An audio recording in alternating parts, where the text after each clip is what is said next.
दोस्तों नमस्कार, सलाम वालेकुम, सत श्री अकाल और जय श्री राम। भाई जय श्री राम का नारा इतनी जोर से चल निकला है, वाकई में काबिल तारीफ है जिस तरह से जय श्री राम के नारे का दोहन किया है। वैसे एक ट्वीट आया जो सुबह मैंने पढ़ा कि भाई 3,000 करोड़ की प्रतिमा सरदार पटेल साहब की बन सकती है तो राम जन्मभूमि के लिए भीख क्यों मांग रहे हैं?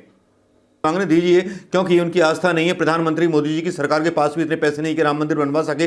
राम मंदिर तो बन जाएगा, लेकिन राम मंदिर के चक्कर में क्या क्या खो जाएगा। अब क्या क्या खोने वाला है वो किसान आंदोलन बता रहा है। किसान आंदोलन पर उनके वक्तव्य है एक ऐसे विपक्षी नेता के जिसको बोलते हैं वो तो यहां रहते ही नहीं, वो तो इटली चले जाते हैं, वहां चले जाते हैं। अरे भाई आपकी मिर्ची लग गई होंगी, क्योंकि अर्नब का जब से पोल खुला है तब से आप लोगों का आना बंद हो गया है। भाई आप दिखाई नहीं देते हो, आपकी गालियों की प्रतीक्षा कर रहा हूं कि मेरे यूट्यूब पर कब गालियां बकोगे अर्नब को लेकर के। हालांकि 2-4 लड़कियों की आईडी लेकर के लोग जो है ट्वीट करते रहते हैं अर्नब बहुत बड़ा देशभक्त है। अरे भाई इतना बड़ा देशभक्त है तो इतना सारा कुछ लीक कैसे हो गया, इतना जश्न क्यों मना रहा था। लेकिन अर्नब पर जिस तरह से खुलासे हुए हैं, स्मृति ईरानी और भारतीय जनता पार्टी के ही लोग उसके साथ मिले हुए थे और सेंसेशनल न्यूज बनाने के लिए अर्नब गोस्वामी किसी भी हद तक जा सकता था। लेकिन आज ऐसा हुआ, एक विपक्षी नेता ने पूरी केंद्रीय सरकार का कच्छा उतार दिया। एक अपने प्रेस कॉन्फ्रेंस में उसने सारे मुद्दों के जवाब दिए। वो इंटरव्यू में डाल चुका हूं पूरे का पूरा, लेकिन जो मेन मुद्दा था जिस पर सवाल उठ रहा था, कोई विपक्ष का नेता अर्नब गोस्वामी पर क्यों सवाल नहीं उठा रहा? तो भैया राहुल गांधी ने तो बोल दिया सीधे सीधे। क्या बोला ये देख लीजिए। जर्नलिस्ट को बुक करना है या उसको उनको बुक करना है जिन्होंने इंफॉर्मेशन दिया, या दोनों को बुक करना है? दोनों को बुक करना पड़ेगा, क्योंकि इंफॉर्मेशन दिया भी किसी ने है और लिया भी किसी ने है। देखिए, एक जर्नलिस्ट को डिफेंस का सेंसिटिव इंफॉर्मेशन बालाकोट से पहले इंफॉर्मेशन दी जा रही है। उसी जर्नलिस्ट ने पहले कहा पुलवामा के बाद कि यह हमारे लिए बहुत अच्छा हुआ है। Reflection of the mindset of the prime minister. जो इनकी माइंडसेट है वो उनकी माइंडसेट है। ये देखो हमारे लिए बहुत अच्छा हुआ है कि हमारे 40 लोग मर गए, अब हम चुनाव जीत जाएंगे। आपने इंफॉर्मेशन दी, इंफॉर्मेशन 4-5 लोगों के पास थी। ऐसे मिशन में पायलट्स के पास नहीं होती है। ऐसे मिशन में पायलट्स को लास्ट मिनट में मिलती है। एयर चीफ के पास थी, prime minister, home minister, defence minister, NSA. इन 5 लोगों में से किसी ने इस व्यक्ति को यह इंफॉर्मेशन दी। यह क्रिमिनल एक्शन है। पता लगाना पड़ेगा किसने दी और उन दोनों को जेल में जाना पड़ेगा और यह प्रोसेस शुरू हो जानी चाहिए। मगर यह प्रोसेस शुरू नहीं होगी। मैं बता दूंगा आपको क्यों। क्योंकि प्रधानमंत्री ने इंफॉर्मेशन दिया होगा।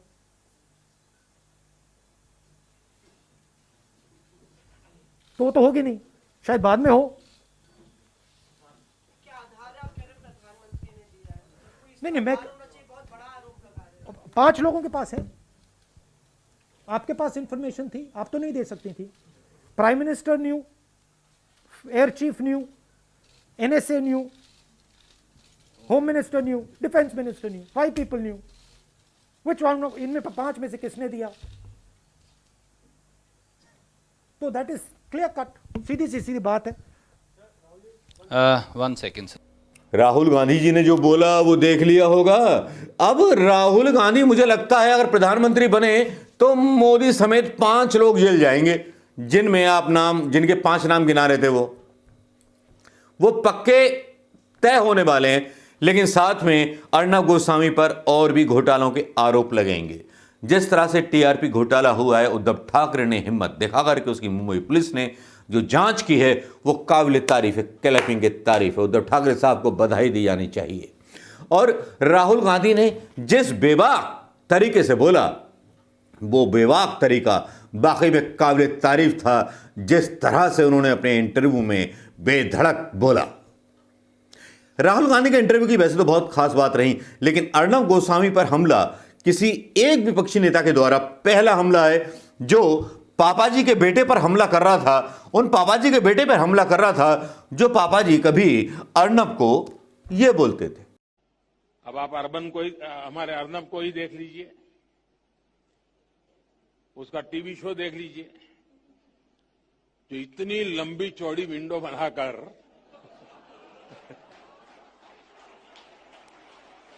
अर्णब को बोल रहे हैं यार कितनी कितनी बड़ी खिड़कियों में लेकर के ये अपना चैनल चलाता है, यार मैं वाकई में इसका जो हूं मुरीद हूं।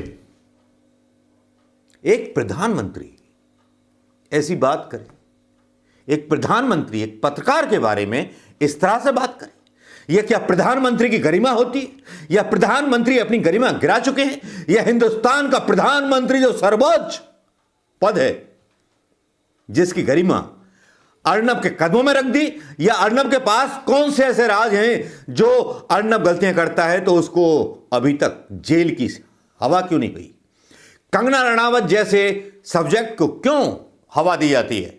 सवाल तो बहुत हैं, सवाल तो किए जाएंगे। जब सवाल राहुल गांधी उठा देते हैं तो सवाल और जवाब और हमारे जैसे यूट्यूबर्स के मुंह में भी जुबान पैदा हो जाती है, एक शक्ति पैदा हो जाती है सवाल पूछने की। और क्यों ना हो, अगर सवाल नहीं पूछेंगे तो देश मिट्टी में मिल जाएगा। राहुल गांधी ने अपने इंटरव्यू में कहा था कि मैं अकेला खड़ा रहूंगा, पूरा देश खिलाफ हो जाए लेकिन मैं अकेला लड़ूंगा, गोली मरवा दो मुझे। क्या शानदार आज का इंटरव्यू था वाकई में। लेकिन बात चल रही है अर्णब गोस्वामी और हमारे साहिब की। भाई बड़ी बड़ी बातें हो गई, स्मृति ईरानी से लेकर के सब बातें हो गई, लेकिन यहां कुछ और भी निकल करके आया। ये आरोप 5 लोगों पे लगाए जो इंटरव्यू में आपने देख लिए होंगे। अब उसके बाद अब बात करते हैं अगले पदान की। अगला पदान आता है चाइना का।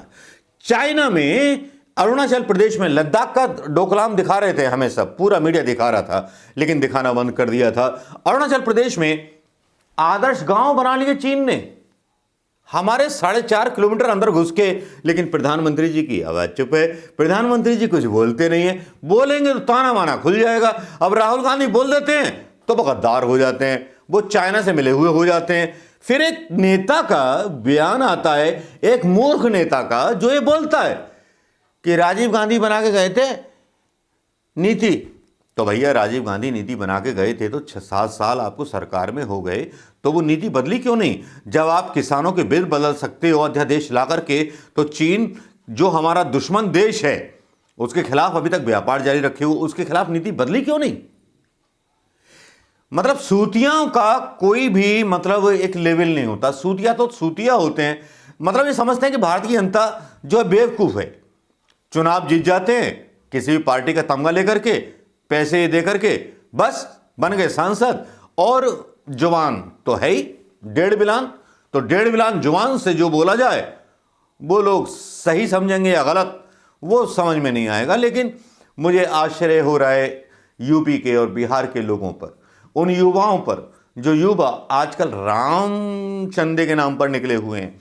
राम चंदा मतलब राम मंदिर का चंदा वैसे 20,000 करोड़ रुपए विश्व हिंदू परिषद के पास जमा हो गए होंगे, अगर हिसाब लगाया जाए उस टाइम पे इन्होंने चंदा किया था।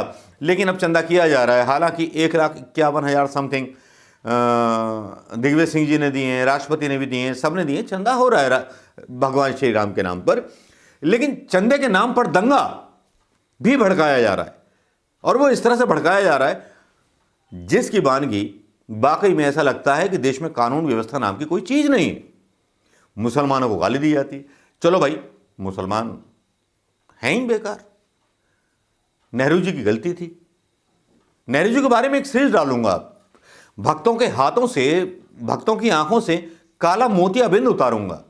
कल एक ऐसा वीडियो देख लीजिएगा चीन के बारे में भी, सबके बारे में, जो आपकी आंखें खुल जाएंगी। लेकिन बात चल रही थी राहुल गांधी जी ने जिस तरह से अर्णब गोस्वामी पर सवाल उठाए हैं, उनसे लगता है कि अगर अर्णब गोस्वामी के खिलाफ जांच नहीं हुई और राहुल गांधी की अगली सरकार बनी तो हो सकता है जेल में चक्की पीसिंग एंड पीसिंग, डोवाल समेत, मोदी समेत और अर्नब समेत। अगर राहुल गांधी जी की सरकार बनी तो इनको जेल में रहना पड़ेगा। देश के साथ की हुई गद्दारी का 40 शहीदों का जवाब देना होगा कि चुनाव जीतने के लिए आपने 40 शहीद मरवा दिए सीआरपीएफ के जवान। जवाब कौन देगा? उन बच्चों की चीखों पुकार, उनके परिवार की चीखों पुकार कौन सुनेगा? ये शायद उस सवाल के पीछे छुपा हुआ है, उस जवाब के पीछे छुपा हुआ है जो राहुल गांधी ने आज बोला। और अर्नब गोस्वामी को नंगा किया उसकी व्हाट्सएप चैट जो लीक हुई, जिसमें लगता है कि देश की कोई भी इंफॉर्मेशन पत्रकारों से छुपी नहीं रहती, खास तौर पर उन पत्रकारों से जो पत्रकार प्रधानमंत्री मोदी जी के बहुत खास होते हैं। इतने खास होते हैं हमें बता नहीं सकता, वो तो आप भी समझ गए होंगे, आप भी जानते होंगे। सोशल मीडिया पर मेरे जितने भी सपोर्टर्स हैं, सब्सक्राइबर्स हैं, सब जानते होंगे इस चीज़ को। लेकिन राहुल गांधी ने जिस तरह से हौसला आज दिखाया और जिस तरह से नंगा किया,